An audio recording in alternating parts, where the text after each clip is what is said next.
করোনার পরিস্থিতির কারণে দীর্ঘ সময় ধরে বন্ধ থাকার পর মুক্তি পাওয়ার অপেক্ষায় দিন গুনছে একাধিক বলিউড সিনেমা। সম্প্রতি মুক্তি পেয়েছে যশ রাজ ফিল্মসের বহু প্রতীক্ষিত বান্টি আর বাবলি 2 সিনেমার টিজার। গত ২৬ জুন সিনেমাটি মুক্তির কথা থাকলেও করোনা পরিস্থিতির কারণে পিছিয়ে যায়। সবকিছু ঠিকঠাক থাকলে আগামী ১৯ নভেম্বর মুক্তি পাবে সিনেমাটি। বরুণ ভি শর্মা পরিচালিত এই সিনেমাটিতে এবার জুনিয়র বচ্চনের পরিবর্তে টিকিট কালেক্টর রাকেশের চরিত্রে দেখা যাবে সাইফ আলী খানকে। চরিত্রের সাথে নিজেকে মানিয়ে নিতে নিজের চেহারায় অনেকটা পরিবর্তন এনেছেন তিনি। সাইফ আলী খানের বিপরীতে ভীষ্মী চরিত্রে দেখা যাবে রানীকে। এর আগে বান্টি আর বাবলিতে রাকেশ আর ভীষ্মী অর্থাৎ বান্টি এবং বাবলির কাহিনী যেখানে শেষ হয়েছিল ঠিক সেখান থেকেই শুরু হচ্ছে বান্টি আর বাবলি 2। ছোট একটি শহরে রাকেশ ও গৃহবধূ ভীষ্মীর সংসার, কিন্তু এতে তারা মোটেও সন্তুষ্ট নয়। এই শহরের গণ্ডিতে তারা থেমে থাকতে নারাজ। এজন্যই ভীষ্মী ফ্যাশন ডিজাইনার হিসেবে কাজ শুরু করে।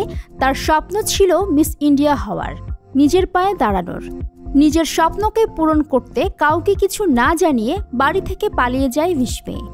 পথে দেখা হয় রাকেশের সাথে। তাদের দুইজনের চোখেও ছিল ধনী হওয়ার তীব্র ইচ্ছা। সেই থেকেই তাদের একসাথে পথ চলা। আসল নাম পরিবর্তন করে বান্টি ও বাবলি নাম নিয়ে নিজেদের স্বপ্ন পূরণ করতে লোক ঠকাতে শুরু করে তারা। সেই জুটি এখন সংসারী হয়েছে। যদিও ভীষ্মীর বিলাসী জীবন যাপনে মোটেও খুশি নয় স্বামী রাকেশ, তারপরও স্ত্রীকে সে উৎসাহ দিয়ে যায়, কারণ তাদের কেউই ধনী হওয়ার স্বপ্ন দেখা ছাড়েনি। বান্টি আর বাবলির সেই অভাববোধ ও তাদের চাহিদা পূরণের একের পর এক রহস্য উন্মোচন করে এই সিনেমাটি। দীর্ঘ প্রায় ১ যুগেরও বেশি সময় ধরে বলিউড প্রেমীরা রূপালী পর্দায় দেখেনি সাইফ আলী খান ও রানী মুখার্জির কেমিস্ট্রি। এই শূন্যতা অবশ্য বান্টি আর বাবলি 2 এর দৌলতে এবার পূরণ হতে চলেছে। সিনেমাটিতে সাইফ রানীর জুটি ফের দর্শকদের মাতিয়ে রাখবে, এমনটাই আশা করছে সংশ্লিষ্টরা। সিদ্ধান্ত চতুর্বেদী এবং নবাগত শর্বরীকেও জুটি বাঁধতে দেখা যাবে বান্টি আর বাবলি 2 সিনেমাতে। আগামী ১৯ নভেম্বর মুক্তি পাবে বহুল প্রতীক্ষিত এই সিনেমাটি। ১.৫ দশক আগে ২০০৫ সালে মুক্তি পেয়েছিল crime comedy Bollywood cinema Bunty আর বাবলি। এবার তার আদলেই নির্মিত হয়েছে বান্টি আর বাবলি 2।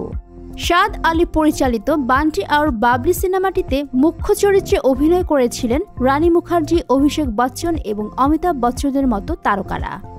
সেই সময় সিনেমাটি যে শুধু বক্স অফিসেই সফল হয়েছিল তাই কিন্তু নয়, সেই সাথে সিনেমাটির গানও একই রকমভাবে জনপ্রিয়তা পেয়েছিল, যার মাঝে অন্যতম আকর্ষণ ছিল বলিউড ডিভা ঐশ্বর্য রায়ের কজরারে গানের সাথে নাচের পারফরম্যান্স। সেই সময় সিনেমাটি একাধিক ক্যাটাগরিতে পুরস্কার পায়।